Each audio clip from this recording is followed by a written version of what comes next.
sake of following up. Just like I'm not talking about servicing our clients for the sake of making money. It's following up because they just need some help. They really do. Building an empire is not easy. In fact, after my first house, the first thing I had an issue with was a plumbing leak. And I was 22 years old and I didn't know how plumbing worked. I just knew magically water showed up in the sink and there were pipes and occasionally they leaked. I was aware of this, but I had no clue what to do about it. Anybody know what I'm talking about? Or am I the only one who thought water and electricity were freaking magical? So, and I know yes, there's a way to fix everything now at this point. I can plumb anything, electrical, anything, run wires. But at the time I didn't have that ability. And I think we sell houses to people thinking that they understand what everything inside a house does. And for some of us as investors, yes, we do know. And some of us as agents been on so many inspections that we can figure it out. We know who to call, what to do. But our investors are now not only just getting these properties with all these complex systems, they're getting properties with tenants. What do they do with the tenant once the tenant is in? And maybe you have a great tenant who wants to pay, but they don't know how to pay, or the landlord doesn't know how to collect. So there's so many questions, so many things that happen after closing a deal that an agent really needs to stay involved with in order to help their client out. Connect them with that property manager. Maybe in the beginning they said they don't want property management, but now they're in a situation where, okay, they don't want property management, but they got an eviction to do and they don't know what to do. Or they don't want property management, but they still have to go turn a unit over and they don't have any family members who know what they're doing.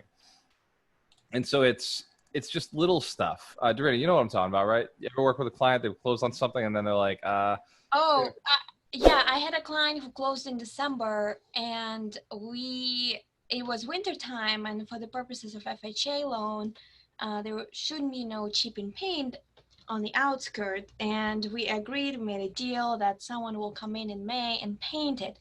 It's July, we still have money in the escrow, and I feel like transaction never ended because the quote didn't match basically what the real quote is, and my buyer is looking for the new painter, got a new job, so really busy, and I'm still helping him out to find a good painter, to hold on the listing agent, to hold on the bank. Hey, please give us more time, all of that good stuff. So my services never ended because I want to make sure he's happy, and of course cash flowing, and has no other issues, and in the future he's gonna buy more, so I know he's gonna call me. that's where it is right there. So it's all about building that relationship to get that investor buying the next house. If they don't feel that this business makes sense, if they're feeling financially they're losing money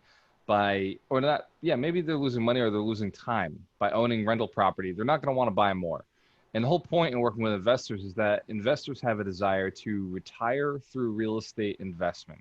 And it's our moral, ethical duty to help them reach that goal. So if an investor comes to you and says, this happens to me all the time, I make a promise or I make a conversation, right? I say this, I can get you retired in 3 to 5 years. You've just got to commit to a simple plan of buying one property per year of the right size in the right location for yourself, one property a year for the next 5 years, sometimes 3 to 5 years, and you can be retired. And we're bringing these investors in with this goal of buying a property a year, but the agents don't have the desire to help them buy that property a year. And what I mean is connect them with the right people, give them the right education. Sometimes you buy one property 1 year, hold it for 2 years, and then in that third year, you sell it and buy 2 more properties. So you replace it with 2, double the size. It's called pyramiding. And you may do something called a 1031 exchange to avoid the taxes on the gain. And so that strategy is complex. And if you don't have an attorney who's ever done it before and you don't have the process to do it, or you don't even have that option in your toolbox, then the poor investor is falling behind in their retirement plan. So it's little pieces that are really important with following up when it comes to working with investors. And one of the reasons I stress this is because right now I have 750 investors who are looking to buy. They're looking to buy real estate. And I'd say about 200 of them are focused in the Fall River, New Bedford area. and I don't have enough agents to work those leads. And it's important to me to remind any agent that works them is that, well, these are good relationships. These are my friends. You know, these are people who trust me, and they're doing exactly what I'm doing. Just like you, Eustace, just like you, Darina. They're looking to build their empires, and they're looking at a 3 to 5 year term.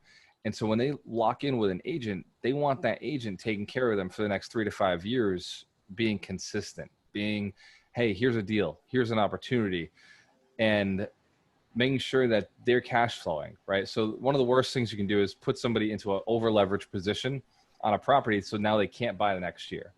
And what do I mean by that? And I think Eustace, Darina, you know what I'm talking about, but this is for anybody on Facebook Live. What do I mean is, if you have, we'll say, a 3-family on the market, and your buyer goes and pays $400,000 for it, but really fundamentally they should have been in that 280 range. That's 120,000 over what they should have paid. And so now they don't have leverage. They don't have the over leverage, but they don't have the ability, they don't have equity. They don't have the ability to take that money and roll it towards the next property. And so basically you're cutting their investment career and forcing them now to find other ways to raise capital, which would be higher leverage, raising private money, or they're going to have to go work more to make more of a down payment. Ever try to earn $50,000, $60,000 more in a year than you're used to? It I also have. becomes like a rat race when you buy an expensive house and you're like, yeah, I'm going to buy another one, and you can't get out of payments. You barely break even, and it really, really slows you down. So, buying something out of desperation will not work, and it will not serve you in the future. Darina, do you know what I'm talking about personally? Have you ever done that? I I have not used this. I don't think I've overpaid, but I made a different mistake. I put a tenant that should never even like leave there for a day, and I pay the price. Yep. So, but as far as the buying purchase price, it was not phenomenal. It was okay, especially the market took off. So I'm good there, and I didn't put any money down, so that's like infinite return no matter what. But my So, tenant was, whew, interesting experience. I paid for my education, I would say. and that's one of the pieces when we're going into these properties is, how do we make sure that somebody doesn't have that situation that you had? And yes, you got into the property, no money down. And yes, now because the market has gone up so tremendously, it looks like a good deal. But at the time, fundamentally, everything about it probably said, no, this is not the best deal. This is a normal deal, except for the fact that the seller was willing to hold some of the paper, or that you were able to go in with no money down. That made the deal sweeter, right? No, yeah, there was no holding paper. It was just like reversed sort of check in the mail. Yep. Uh, yeah, so at that time I think I paid full market value. It's Yep. still low cash flowing, but it was full market value. Though now it after a year and a half, it went up by 100K on Zillow. But anything that's being sold right now on that street, it is 100 plus more than I paid for. So I'm good there. I'm looking to refi and all that good stuff. But at that time, well, I had a reason. I wanted to quit the job. So I wanted to buy something with W-2 and then quit the job. So So locking it in as one of your last houses kind of made sense, right? It made sense to hit that financial goal because it did cash flow, right?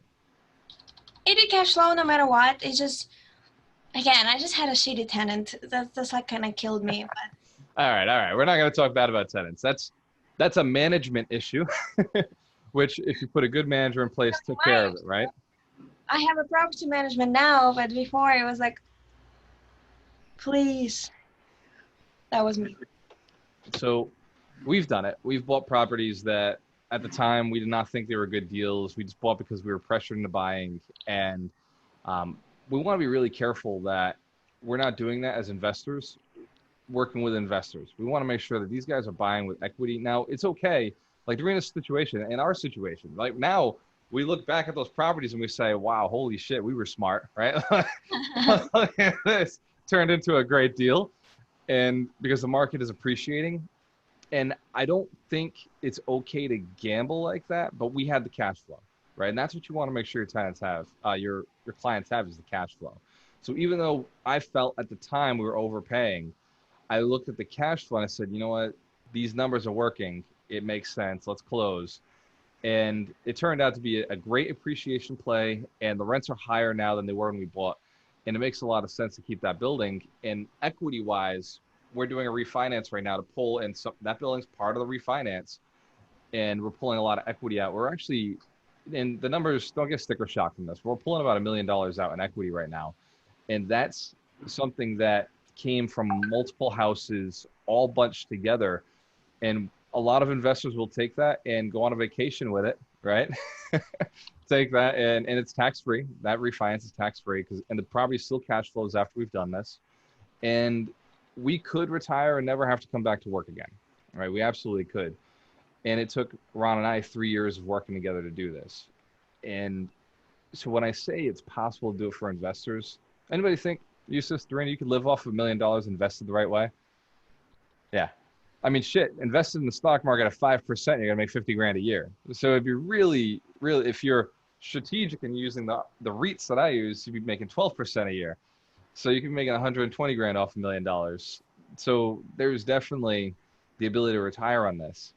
And so as you're going out there working with investors, it maybe they don't buy every single house, but they buy the right house for them. And then they buy a house again the next year, and they buy a house again the next year. So when I first started, I made $17,000 as an agent. That was 2014, and it was the fucking worst year of my life. So That sucks. Yeah. yeah, 17,000. It was not a great experience, right? I wrote the book, broke to $250,000 2 years later, and 2 years later, I'd figured out how to make quite a bit of money in real estate. The second year, what is it? How much did you make in your first year being a realtor? 17,000. Oh, Yusuf, how much you make in your first year being an agent? My first year, around 17,000, believe it or not. It's a good number. Well, That's the realtor's code. I beat you guys. I made only 8, but I had a W-2 at the same time. So, but I was like 8,000, yeah. So. Yeah, it was a rough year. In fact, I actually claimed a loss on my taxes. So it was like the money was coming in, but I found a way to get rid of it faster. So the next year, I made 90,000 as an agent, and of course, my rental properties made an additional 30, and it was just a different experience. The one thing that changed, only one thing changed about my business. I changed brokerages, and the brokers started handing me leads, and that was the major change. I went from Remax to Cameron Real Estate Group, and Tom had a model back then where he would literally spend $100,000 a month on marketing, and he would send us on appointments. And we went on 100 appointments a week. And when the first year, I went on over 100 listing appointments. 100 listing appointments all over the state, from Brockton to Quincy, Fall River, New Bedford. I even did one up in Hingham. I did one in Haverhill. I was going all over the place. Tom said, I got an appointment. I said, send me, I'll go. And that was the first year I made $100,000, and I was doing on a 50% commission split. Now, believe it, I hustled, right? I closed 22 deals that year, and it was, not all of them were 50-50, but a lot of them were. And it was okay with me because I got the referrals afterwards. I was building my name. I was building a relationship with investors, and I helped Tom buy 3 properties. And the first property, he paid me $3,000. Second property paid me $4,000. The third property paid me $5,000.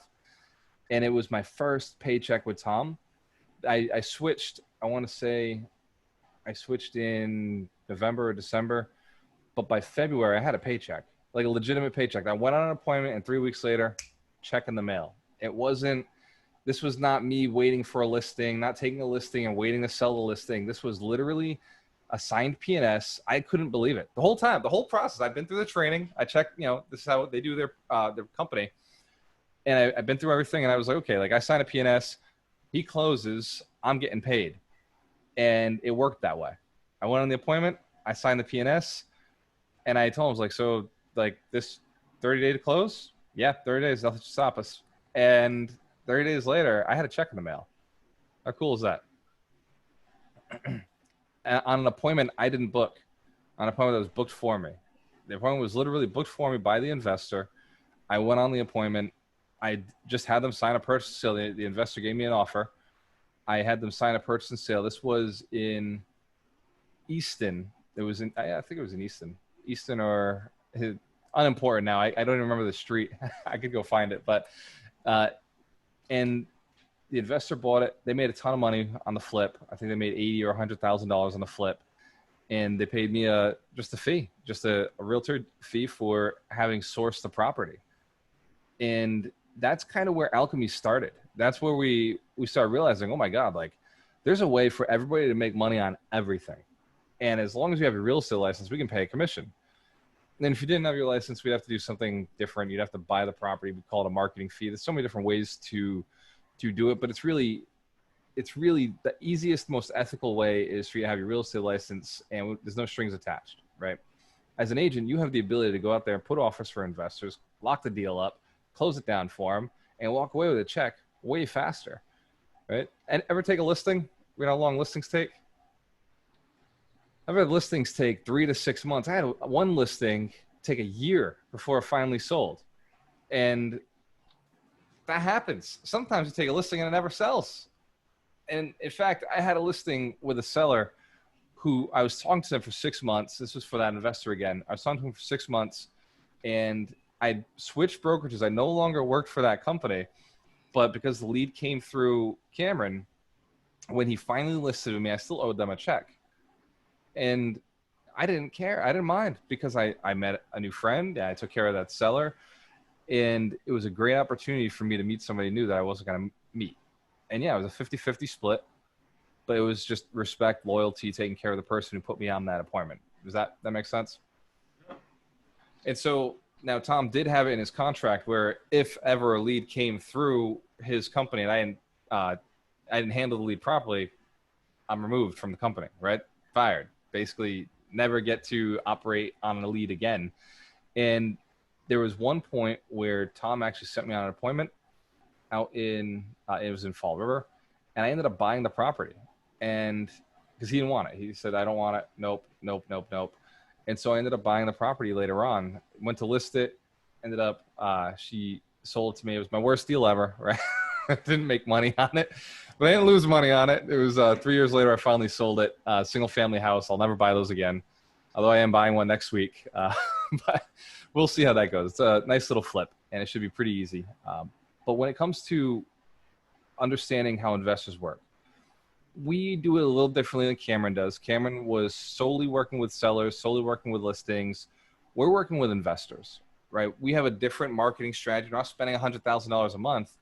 We're spending all the hours a month. I'm writing a book right now. We spend all the time on these Zoom calls, educating, training, teaching. And so we have a pool of buyers who are real estate investors. And they don't have time to go and figure out this game, figure out marketing, figure out how it all works. And they can typically pay about market because they have a great job. They're a doctor, attorney, engineer, lawyer, chiropractor, and they're doing really well financially, but they want to invest in real estate and they don't have the skill set or the time to go down and do it. We know these people, they're in our coaching program. You see them in the mentorship, yes? And so they're looking for somebody to help them cross the threshold, negotiate a better deal. Maybe it's on MLS, but maybe we can get a better deal for it. Maybe we can go a little under asking, or maybe we can find something together off market. We talk a lot about how to do the marketing campaigns and how to use your realtor to go on those appointments. Eustace, Dorina, you've heard of these conversations where we're talking about having the investor pay for marketing? Yep. I think about two weeks or 3 weeks ago, you actually described what the bolts and nuggets on how an investor pays for marketing, and you're the one taking all the phone calls and going on appointments. But you're just going on appointments. It's whether a listing or a wholesale deal or a deal for the buyer, for your investor who pays for the marketing. They don't do anything and you don't pay anything. So it's like a perfect match. And at the end of the day, you get a deal or two from these marketing campaigns. Exactly. And it's almost accidental. In fact, I just got off the phone with one of my buddies. So he's now a lender for us, right? I helped him buy 3 houses. He expanded quickly, and then he sold a few of them, made a couple $100,000, and now he just lends his money. And so by being there through the whole process and helping him expand and educate him all the way across, so he was successful in all of this, and he just eventually decided, look, I don't want to be actively in real estate, but I like real estate as an investment. Just I want it to be a little more passive. He's still in the game, and now we're able to leverage that relationship to buy more property. It's one of the reasons that we can expand. What was it, Eustace? Said he turned into a private money lender.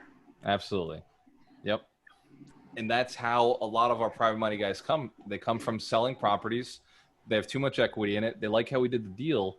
And because we're always moral, ethical, and cool the whole time through the deal. And we're always letting them know, hey, if you want to make more money through real estate, this is how we do it. They end up reinvesting with us. And it's a lot of capital that, for us, it's a responsibility to keep it moving, right? For us, we just got to keep it moving and obviously buying good deals. And if it's not a good deal, we're not going to waste our time on it. But we want to make sure that we're servicing our investors. They're relying on us to keep this money out and keep this money moving, and paying them that 10, 12%. So it's in the back of our head, we're like, okay, like we don't like. I say I love paying our investors. Ron's like, dude, I would love paying a bank 6%, right? So he's like, as much as you love paying your investors, really, you do it only because it makes sense at the time during those purchases. And it does. And if you're working with investors, you got to be able to make those connections. Teach them how to get that seller financing. Teach them how to get that hard money to connect the deal, to get to the eventual commercial loan. And when we talk about leveraging, yes, it's a high leverage strategy. It's not for every investor. And you got to be very careful. It's not a one size fits all when you're working with investors. It's really investor by investor relationships. Who can handle this high leverage position, and can this building support it? Right? If the building's only a 3-family, I would be very hard pressed to go private money, hard money, fill in the gap. Right? You've got to be into bigger buildings, 6 families, 8 units. Like that's where it makes sense because the cash flow justifies. But if you were just doing a 300,000 3-family, the investor may be in a bad position, because that note is $3,000 a month at 12%. If it's fully leveraged, 12% interest. Whereas if they're buying a 5-unit for that 300,000, well, then they're okay because they're covering it. They're covering that debt and some. Go ahead, Dorina. I just have a question. So you know how we are as investors first, we look at numbers, we help our investors to run the numbers, cash on cash, NOI, and so on and so forth. And I had a few situations, I'm sure Eustace had it and you had it, where deep inside you're like, oh, that's not a good deal.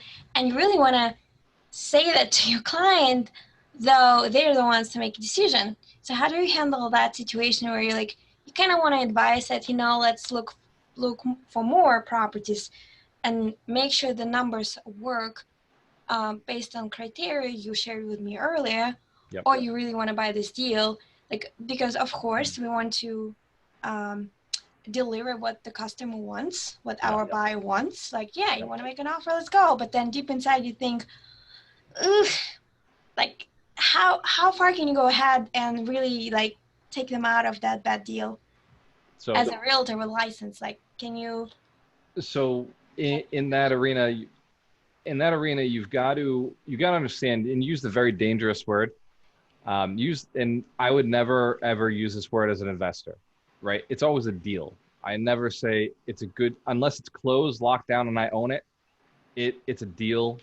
We're not going to call them good deals. We're not going to call them bad deals, because it's all relative to your position, where you're looking to go, where your income is, what your goals are.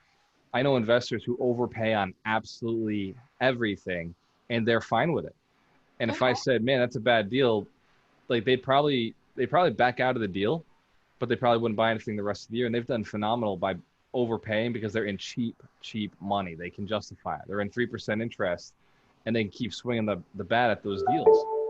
And because their manager is phenomenal and they can get the rents up quickly, they're doing okay, right? So some people have a tighter margin because the cost of money is more expensive.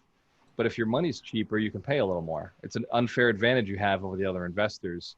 And if your management style is better, you can pay a little bit more because you know how to get your rents up faster and higher.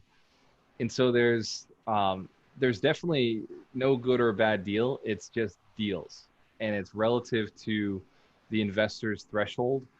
And as long as you're educating them realistically, what if you're doing the evaluation and NOI and you're accurate, that's your job, right? If the investor looks at it and says, "I'm cool with $100 a unit cash flow," which really is fundamentally the right numbers. All you look at bigger pockets all across the country, fully leveraged, $100 a unit cash flow is a good number Okay, thank per you. unit. Per unit, yeah. So I should take away my own perception of the deal and let them just run with the facts and make their own decision. Like, yeah, sure, let's go. Yeah, I mean, we always push to get cheaper money. I always push to get better management. I always push to find ways to improve the properties. And at the end of the day, like nobody can stop me from buying Tesla stocks. And thank God, because Tesla went up again. And so it did well. But and nobody could, like, I had so many people tell me not to buy the condos, right? I had realtors telling me, oh, it's a bad deal. One, you're a realtor. You shouldn't be telling anybody whether a deal's good or bad. And two, I know something you don't know. I know how to put a good property manager in place and to retake over this association. And now we're selling those condos. We just put one under agreement for 116, 120 with 4,000 back to the seller. And we bought them at 35,000 a unit less than 6 months ago, or well, I guess now it's 8 months ago. So you look at it, and if every other investor and agent told me it was a bad deal, but I found a way to make it profitable, right? So it's not necessarily your place to say good or bad deal. It's your place to say, here are the numbers. This is the NOI. This is how it operates. What is your threshold? What are you looking for? And if they say, well, I want a house at 80% discount, well, then you're going to have to pay for marketing to get there, right? Like, okay, you're going to have to pay for marketing to go off market. And if they say, look, I just want to live rent free in a property that I'm going to own, then they could probably pay $300, $320 for a 3-family if it's owner occupied, if they're moving into it, because the ROI is ridiculous, right? They're only putting 15,000 down and they're getting a crazy return on investment. Does that make sense? Okay. I think I'm not the only one who could find themselves in this situation where you kind of want to impress your own criteria. Yeah. And the reason I asked this question because sometimes I feel like I'm doing disservice by not saying anything. Yep. Though you made it clear that, hey, your job is to present the facts and they make decision based on their own threshold. Yeah. Well, look at it this way, right? So have you ever sold a single family house? Yes. And do you think it was a good investment? No. Would you buy a single family house? Only in Florida with a swimming pool and yeah. But Would you? Would you buy or rent that house? Rich people rent what they can buy. Yes. Smart. So when you think about it, we're selling a product that, look, they want this. I'm going to sell it. No problem. I just listen to my clients. I say, okay, this is what you want for an investment. Sure. I've sold investments in Boston. I've sold investments in Dorchester. I've sold investments in Brockton, Quincy, right? Like these are markets that, dude, I have no desire to be there. I have no desire or interest to be there. Have they made money? Yes. And they understood something I didn't understand. They had a knowledge that I didn't have. And so if I advised them otherwise, they wouldn't be the millionaires they are today. I said, well, if this is where you want to be, here's what I see for rents. This is what I see for how we can raise rents. This is, I could get a property manager. I had a property manager out in Boston that I trust, and he's really good. And that's my job. You're betting on your market, right? You're betting on your skill, your ability as an investor. And I'm telling you, one of these guys, he just bought 2 houses, and he's a millionaire from 2 houses. And he was overpaying at the time. And he was paying $500,000 for houses in Everett.